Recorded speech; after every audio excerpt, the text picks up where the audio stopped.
Menurut beberapa ustaz, arwah orang tua kita pada malam Jumat dan bulan Ramadan mendatangi rumah kita untuk meminta doa, seperti orang minta sedekah. Betul atau tak betul? Tak ada dalil.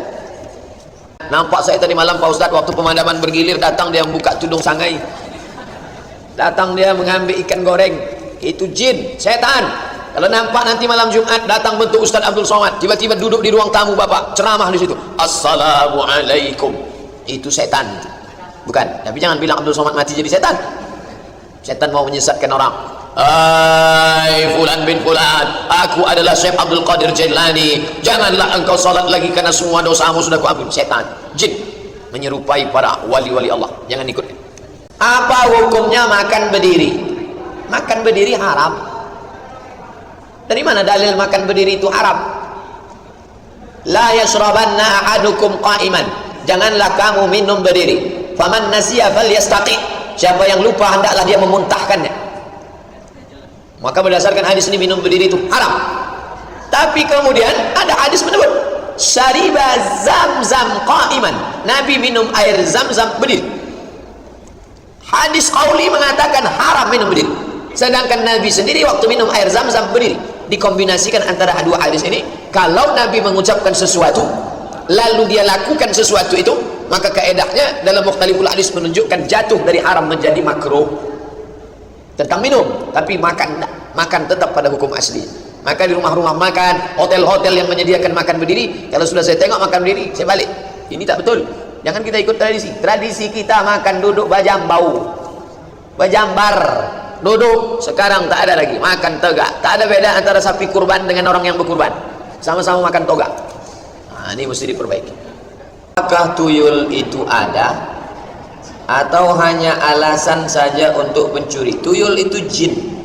Wa ma khalaqtul jinna wal insa, makhluk cuma ada dua, jin dengan manusia. Lalu tuyul, Nyi Roro Kidul, Nyi Blorong, hantu, suster ngesot, itu jin semua. Beda daerah beda namanya. Kalau di Tanah Batak karo begu ganjang, begu hantu ganjang tinggi, hantu tinggi. Sundel bolong di Jawa, penjaga ratu pantai laut selatan, itu semuanya adalah jin. Beda daerah beda, karena makhluk cuma dua saja. Hantu karena dia tak nampak, itu awalnya orang menjaga durian, jatuh dengan hantu, hantu tak nampak. Tuyul itu jin. Maka doanya ya doa dalam Al-Quran, doa minta perlindungan dari setan. Nama komunitasnya jin, yang baik-baik jin muslim, yang jahat-jahat jin kafir. Jin kafir itu setan, induk dari jin kafir itu iblis. Begitu susunan. Tuyul itu jin kafir. Kalau tuyul itu masuk Islam Pak Ustaz, nah, usahlah kita kaji, panjang ceritanya. Keluarga saya pernah minta rumah untuk dipagari sama seorang ustaz. Kemudian dia meletakkan sesuatu di atas pintu, kemudian mengazankannya. Apakah termasuk tangkal? Mengazankan untuk mengusir setan ada dalilnya. Mana dalilnya? Ketika azan dikumandangkan, setan lari terbirit-birit. Yusannu al-adhanu li ghairi shalah, dianjurkan azan untuk selain salat. Bagi siapa? Lil masruh, orang yang kerasukan setan. Nah, kamu azan mengusir setan. Allahu Akbar, Allahu Akbar. Tapi meletakkan tangkal-tangkal, mesti ditengok tangkalnya. Karena Aisyah pernah memarahi perempuan yang meletakkan Musa tahtal wisadati, pisau silet di bawah bantal. Kenapa letak pisau silet di bawah bantal? Untuk mengusir jin. Kenapa Aisyah marah? Nabi pernah melarang. Ini jadi tengok tangkalnya itu. Kalau tangkalnya itu dalam, maka Nabi SAW marah. Hadisnya hadis sahih.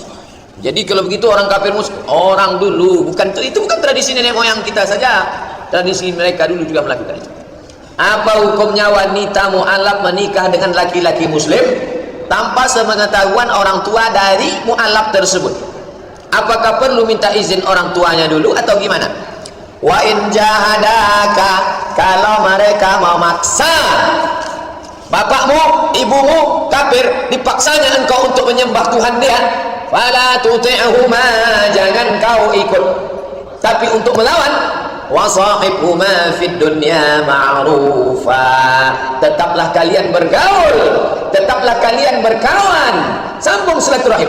Jadi jangan mentang-mentang sudah masuk Islam, Bu, Pak, saya mau nikah, ini calon suami saya. Masalah dia tak setuju, dia marah, itu urusan dia. Yang mewalikannya siapa?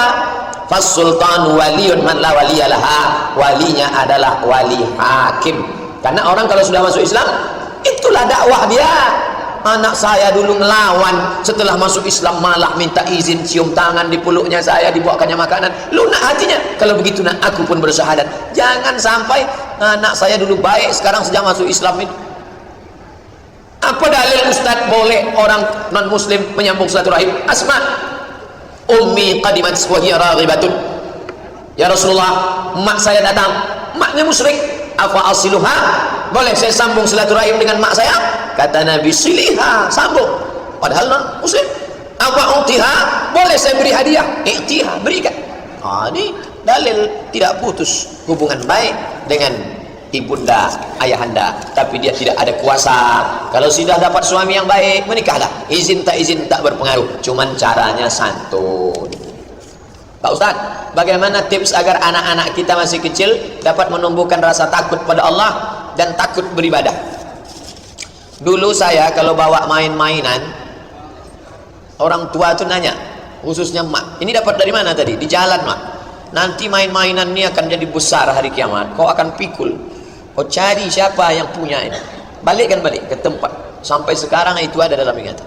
Balikkan ke tempat di mana ketemu tadi. Ternyata Ustadz berceramah setelah dewasa, barang-barang yang kita curi, Nabi, ternyata yang disampaikan ibu dulu, dia tak belajar hadis, ada dalam hadis. Wa may yaghlul, siapa yang curang, ya'ti bima ghalla, dia akan membawa kecurangannya nanti hari kiamat. Ada ayatnya. Curang, kau jangan curang, nanti curang akan kau bawa. Tentu bahasanya ya dengan bahasa ibu-ibu. Ibu-ibu ini kan paling pandai membahasakan. Makan ya nak, makan.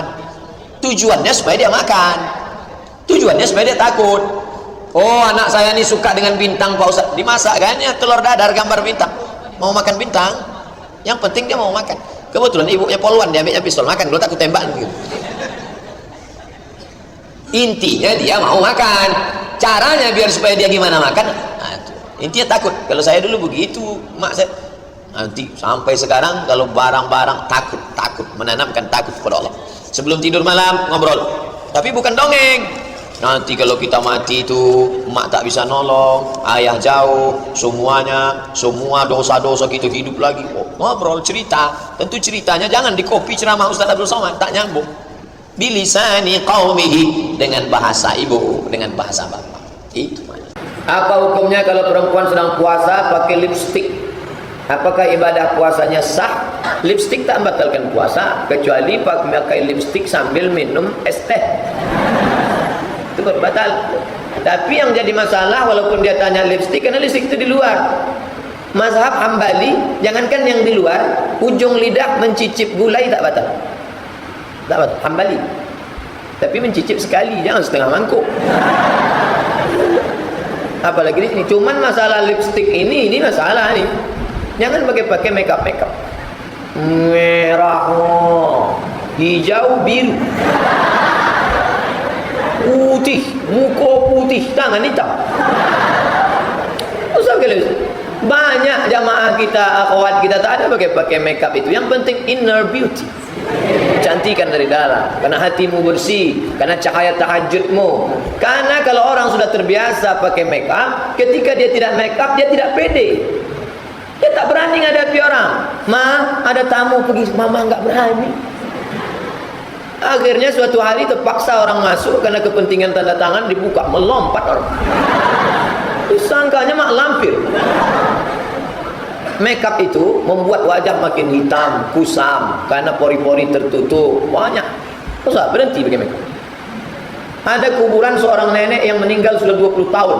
Sampai sekarang kuburan itu masih juga digali-gali oleh anjing di bagian kepala. Apakah itu menunjukkan bahwa nenek itu banyak dosa? Tembak anjing itu. Ada hadis menyuruh membunuh anjing. Kan kasihan sekali nenek itu jadi fitnah. Anjing itu yang salah. Tembak kenapa memburu babi? Hadis sahih menyuruh memburu anjing. Jangan memelihara anjing. Orang yang memelihara anjing berkurang pahalanya satu hari sebesar Bukit Uhud. Bukit Uhud itu panjangnya 7 kilometer. Amal dia sebesar bisul. Anjing, jangan pelihara anjing. Innal malaikata, malaikat la tadkhulul buyut, tak masuk ke dalam rumah. Fiha tamathil, kalau dalam rumah itu ada patung kalb, ada anjing di dalam, tak masuk malaikat Rahman. Kata Ustaz, malaikat tak masuk, rumahnya besar, mewah, kaya, komplek elit, rahmat tak masuk ke dalam, laknat saja yang ada. Tak betul. Oleh sebab itu jangan biar anjing. Jika puasa itu bisa diganti, kalau sholat tinggal apakah bisa juga diganti? Sepakat 4 mazhab, sholat yang tinggal lama-lama dulu waktu belum taubat itu mesti diganti. Hanafi, Maliki, Syafi'i, Hambali, namanya qadha. Tapi jangan gara-gara ini anak-anak muda nanti main futsal, main kodok-kodok saja. Yang 3 main asar tak sholat, maghrib tak sholat, isya tak sholat. Pas ditanya kenapa kalian tak berhenti, kodok aja. Man taraka salata muta'ammidan, siapa yang meninggalkan salat secara sengaja, faqad kafara jihara, kafirlah dia secara nyata. Tapi yang dulu-dulu pernah tinggal wajib diqadha. Kalau ada ustaz ceramah kata dia tak perlu diqadha, cukup istighfar saja, itu dia ambil pendapat Syekh Ibnu Taimiyah, tidak ikut Hanafi, Maliki, Syafi'i, Hambali. Kalau ikut 4 mazhab wajib diqadha. Referensi Arabnya baca Al-Fiqhul Islami wa Adillatuh, Syekh Wahbah Zuhaili. Kalau mau baca bahasa Indonesia, tulis di Google qadha sarwat.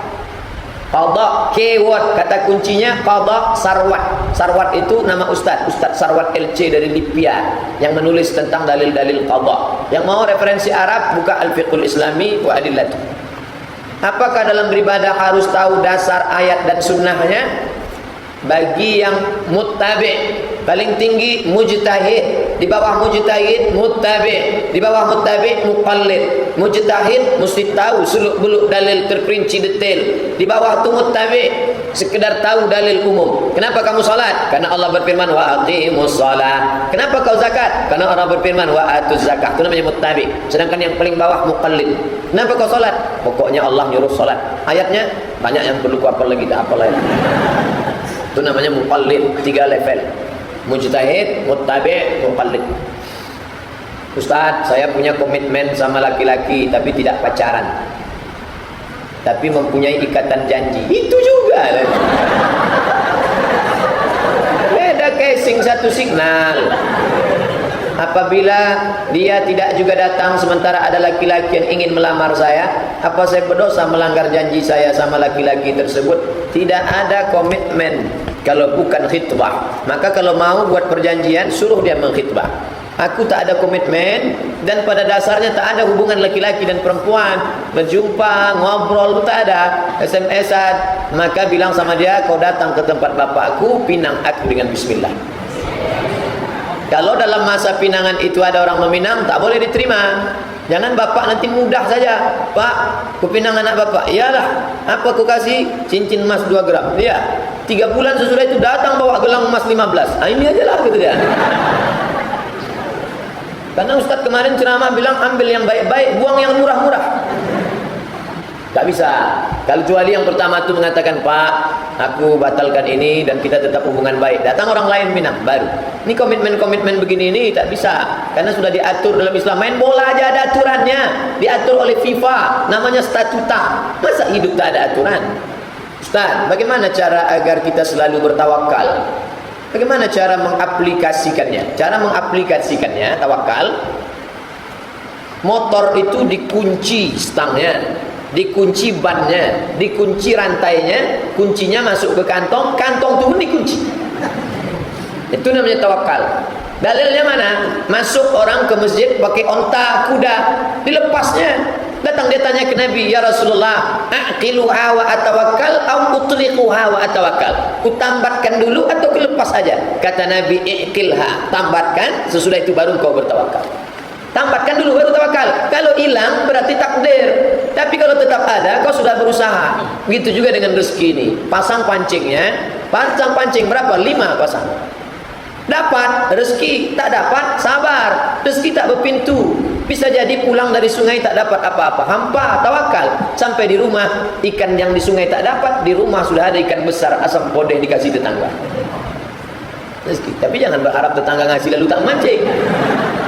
Seimbang antara usaha dan tawakal. Bagaimana cara agar saya selalu istiqamah, selalu menengok orang sakit, balik dari sini singgah ke rumah sakit.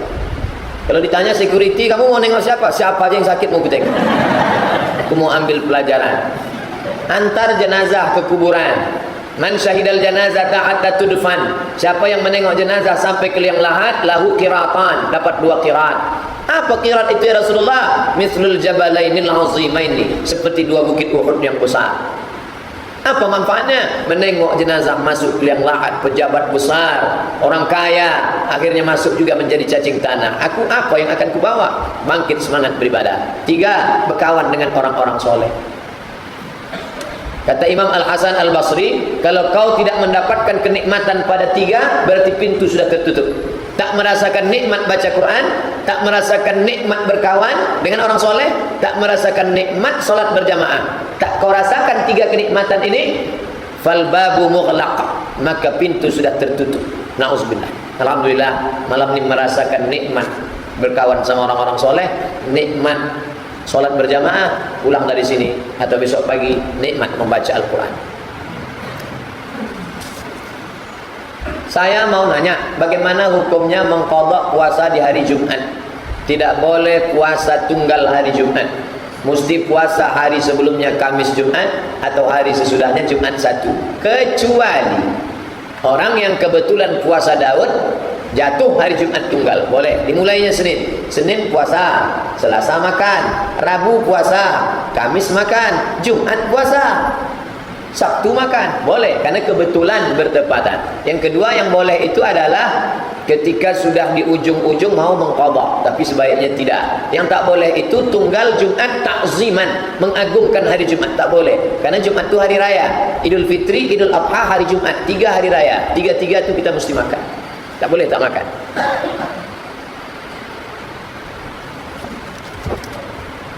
Apa hukumnya turnamen futsal bola? Dan apa hukumnya taruhan air minum? Judi. Bertaruhan air minum. Buka turnamen, pendaftaran 100.000, ikut 30 kelompok, maka yang menang dapat hadiah, juara 1 2 juta, juara 2 1 juta. Duit itu yang diputar. Judi. Lomba mancing, peserta bayar store 100.000, peserta dapat 100 orang. Pemenangnya siapa yang dapat ikan 1 kilo, hadiahnya 10 juta. Yang dapat ikan 2 kilo, setengah kilo dapat 5 juta. Judi, karena duit itu diputar. Judi.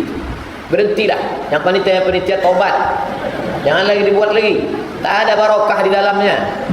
Salat qabliyah zuhur 4 rakaat 1 salam atau 2 salam. Salatul laili wan nahari masna 2 rakaat salam, 2 rakaat salam. Kalau ada yang membuat 4 rakaat 1 salam tak pakai tasyahud sah. Tapi yang afdal 2 rakaat. Pernah Ustaz buat 4 rakaat? Enggak. Saya 2 rakaat.